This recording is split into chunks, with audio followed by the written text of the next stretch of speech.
السلام عليكم البنات، كي دايرين؟ لاباس عليكم؟ نتمنى تكونوا بخير وعلى خير. مرحبا بكم معايا في قناتنا المشتركه اللي هي اسماء فلوق.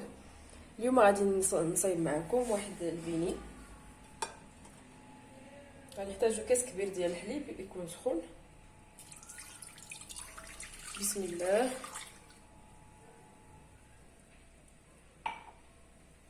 نحتاجو خميره، معلقه كبيره، خميره ديال العجين حبيبات. غنحتاجو 2 معالق سنيده. غنديرو الخميره والحليب والسكر. غنديرو الخميره كما قلت والحليب والسكر ديالنا في هاد الزلافه هادي. غنخليوهم واحد شويه باش تخمر الخميره. غادي نزيدو الدقيق، يعني غادي يكون كنحتاجو 2 بيضات. وبالنسبه للدقيق كما قلت الدقيق غنعبرو بالكاس، يقدر هاد 2 كيسان حتى 3 كيسان على حساب هاد الحليب والبيض شحال يدخل ليه ديال الدقيق. وكنحتاجو واحد فاني، واحد الساشي ديال الفاني وساشي الخميره حمراء، والزبده 2 معالق كبار، واحد 2 معالق كبار الزبده كما قلت لكم. غادي نخليهم هما الاخرين.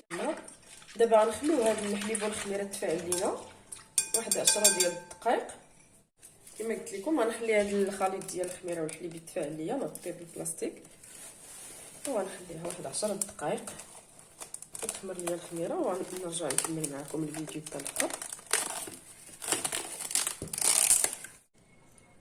صافي من بعد ما دازت 10 دقائق نرجع لكم نكمل معكم هاد كنحيدو عليه البلاستيك. كتلقاوها هكا تفاعلت لينا الخميره ديالنا مع السكر والحليب. دابا غنزيدو 2 بيضات،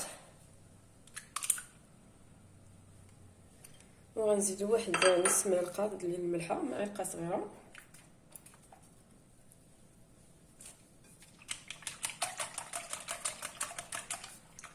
وغنخلطو كلشي ونبداو نزيدو الدقيق.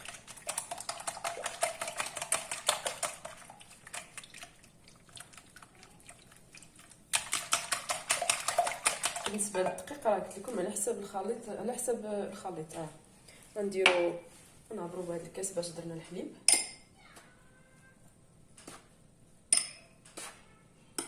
تعبروا الكاس اللي عندكم، كاس اللي عندك هذا الكاس بحال بالنسبه للكاس اللي عندنا كيكون صغير شويه على هذا.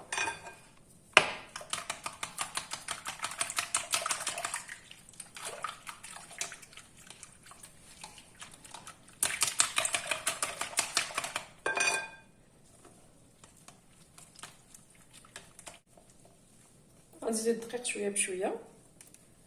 الدقيق يكون الدقيق الابيض الممتاز، النوع الممتاز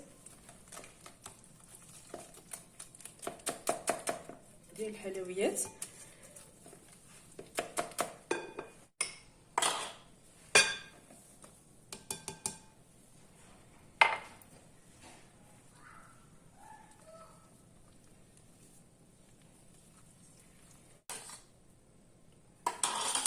كنديرو كاس الثالث وغنشوفوا واش بركه ولا نزيدو مازال الدقيق على حساب الدقيق واش كيشرب لينا ولا لا. هما ما كيكونوش جارين بزاف وما يكونوش العجينه ديالنا ما خصهاش تكون خفيفه بزاف وما خصهاش تكون ثقيله، متوسطه. غنجمعو دابا بيدي، نجمعو العجينه بيدنا دابا وغادي نشوفوا شحال خصها مازال ديال الدقيق.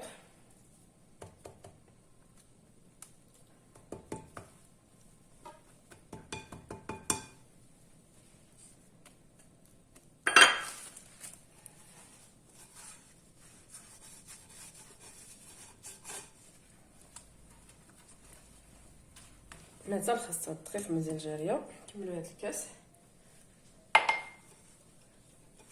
دابا راه استعملنا 3 الكيسان ومازال جاريه كما قلت لكم. راه على حساب نوعيه الدقيق، كاين اللي كيشرب كاين لا، وكاين بالنسبه للبيض حتى هو كيكون الحجم كبير والحجم الصغير. مازال خصها تكون ثقيله شويه لهكا، مازال خصني نزيد الدقيق.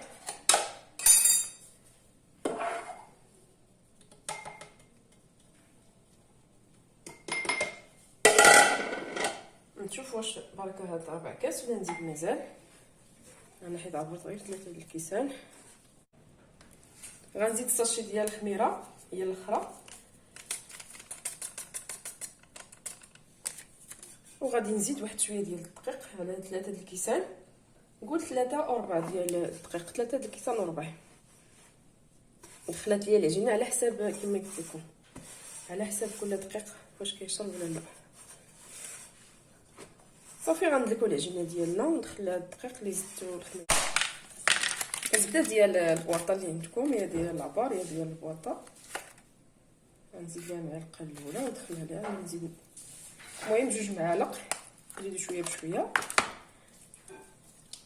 الزبده تكون دافيه.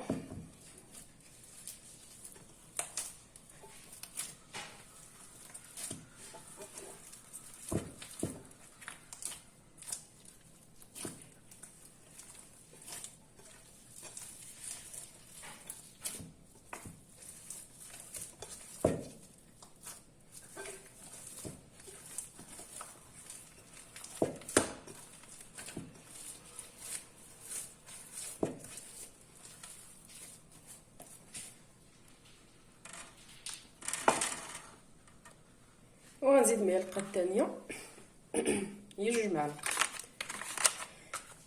من بعد ما زدت المعلقه الاولى زدت المعلقه الثانيه كما قلت لكم هي 2 معالق الزبده. غندخلها في هاد العجينه مزيان وغنخليهم يخمروا، نخليهم يرتاحوا شويه. صافي من بعد ما دخلنا الزبده في العجينه ديالنا، هذا هو الشكل ديالها. راه ما كتبقاش تلصق مع اليدين، مع الزبده كتخليها لينا رطبه وما كتلصقش لينا مع يدينا.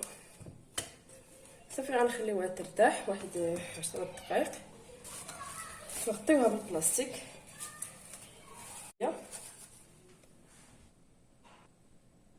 صافي من بعد ما ارتاحت لينا العجينه ديالنا 10 دقائق، رجعنا ليها. ندير شويه دقيق باش ما تلصقش لينا. كنخرجوا من هذا الهواء شويه، كندلكوها هكا شويه بيدينا.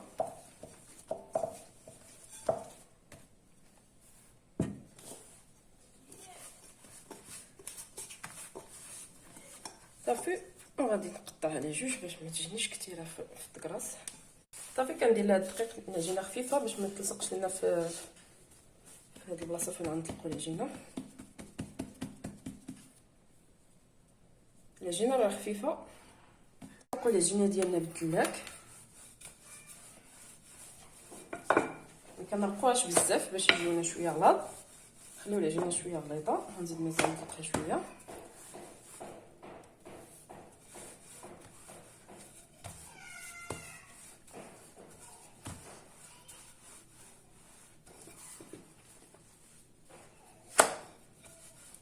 ما تكونش غليظه وما تكونش رقيقه ثاني بزاف. وغنقطعوهم بهاد القطاعات. تقدروا تقطعوهم ديروها باش ما تلصقش لينا الدقيق. تقدروا تقطعوهم بالزلافه ولا بهاد القطاعه. انا هاد القطاعه هي اللي عندي. اي قطعه دايره بحال ما هكا يجيو دايرين. قطعوهم مزيان.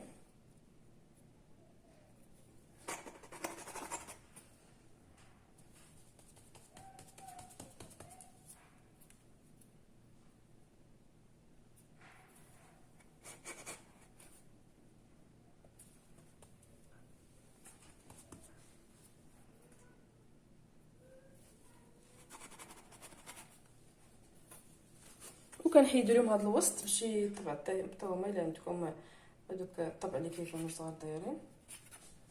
كنحيدوا لهم هذا الوسط بهاد الغلاقه هذه، كيجيو ساهلين.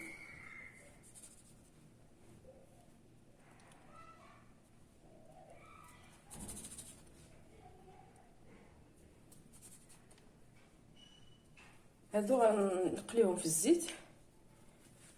تقدروا تدخلوهم الفران، ديروهم في الطاوه مدهونه.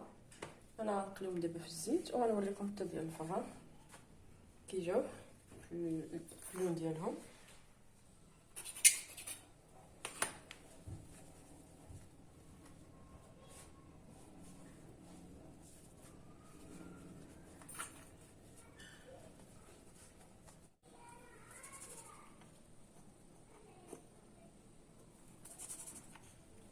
صافي كنخليهم يخمروا واحد نص ساعه تقريبا، ساعه على حسب الجو. الا كان الجو بارد راه كياخذ لنا الوقت حتى لساعه، ولا كان الجو سخون راه غير نص ساعه كافيه. دابا راه الجو بارد كنخليهم يخمروا لنا واحد ساعه. هذا غندوزو نقليوهم في الزيت، وغندخل واحد الطاوه الفران حيت عطاوني جوج ديال الطاوات. هذا الكميه ديال الدقيق راه كتخرج شي جوج طاوات فيها 8 كل طاوه فيها 8، راه كتخرج لنا 16 بياسه. غنبقى حتى نكمل هاد العجين اللي بقى ليا في القطع. بعد ما خمروا لينا البني ديالنا كنديروا الزيت سخن مزيان، عاد نبداو نقليوهم. من بعد ما سخنت لينا الزيت كما قلت لكم مزيان غنبداو نقليوهم. ما خمروا لينا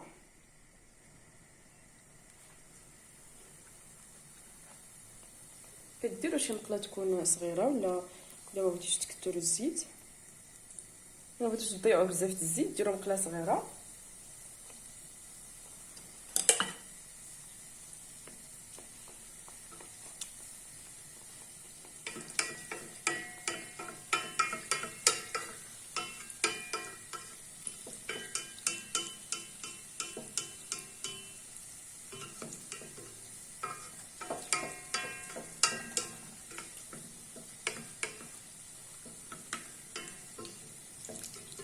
كنبداو نكبوا عليهم الزيت بحال ما هكا باش كيتنفخوا لينا دغيا.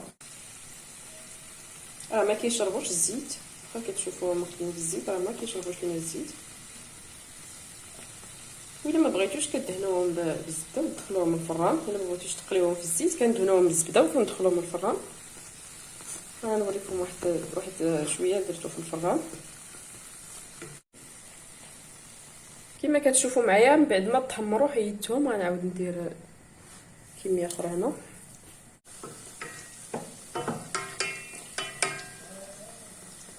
صافي كملت الكميه اللي عندي ديال المقلي في الزيت كما كتشوفوا. هذه هي اللي بقات ليا الصغيره، قطعتها بالكاس. هادشي اللي بقى ليا من العجين.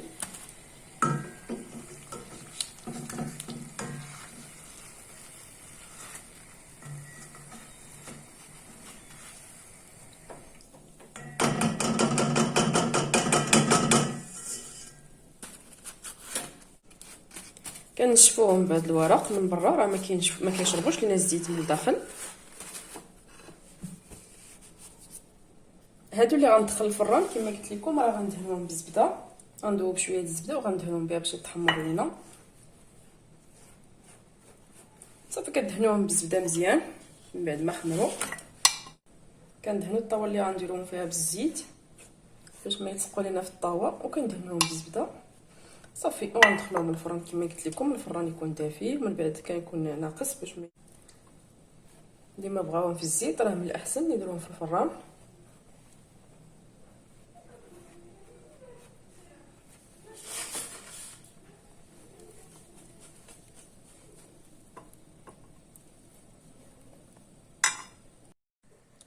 صافي اخواتاتي، ها هما هادو من بعد ما خرجتهم من الفران راه كما قلت لكم راه كيتحمروا مزيان. انا كاع راه سهيت عليهم واحد شويه. الا بغيتو تحمروهم في الفران راه كيجيو بحال ما كيكونش يعني ما كيجوش هابطين، كيطلعوا في الفران وكلشي وكيتحمروا. صافي غنزوقهم بالشكلاط. تقدروا تخليوهم غير هكا مع السكر بلاصي. انا غادي نديرهم بالشكلاط كما قلت لكم. كناخذ واحد شويه ديال الشكلاط الكحل وكندوبوه مع الحليب حتى كيولي عندنا هكا شكلاط سائل، وكنغطسوا فيه هاد البيني ديالنا كما كتشوفوا معايا. تقدروا ديروا لهم غير السكر سنيده، ما تحتاجوا كاع هاد الطريقه د الشكلاط، وتقدروا تبدلوا الشكل تاني هكا كيجيو زوينين. من بعد ما ساليتهم هاد الاخرين درت ليهم غير دهنتهم بالعسل. كدهنوهم بالعسل وكترشوا عليهم واحد شويه ديال الكاوكاو مهرمش يا لوز مهرمش اللي عندكم في الدار، كيجي هكا المنظر زوين. صافي هذا هو الشكل النهائي للبني ديالي. نتمنى تجربوه ويعجبكم. ما تنساونيش يا صحباتي الزوينات بالتعليق ديالكم الزوينه وبلي لايك والبارطاج، واللي ما مشتركش في القناه يشترك فيها، هذا فضلا وليس امرا. ونتلاقاو ان شاء الله في فيديو جديد مع شهوه جديده. خليتكم على خير.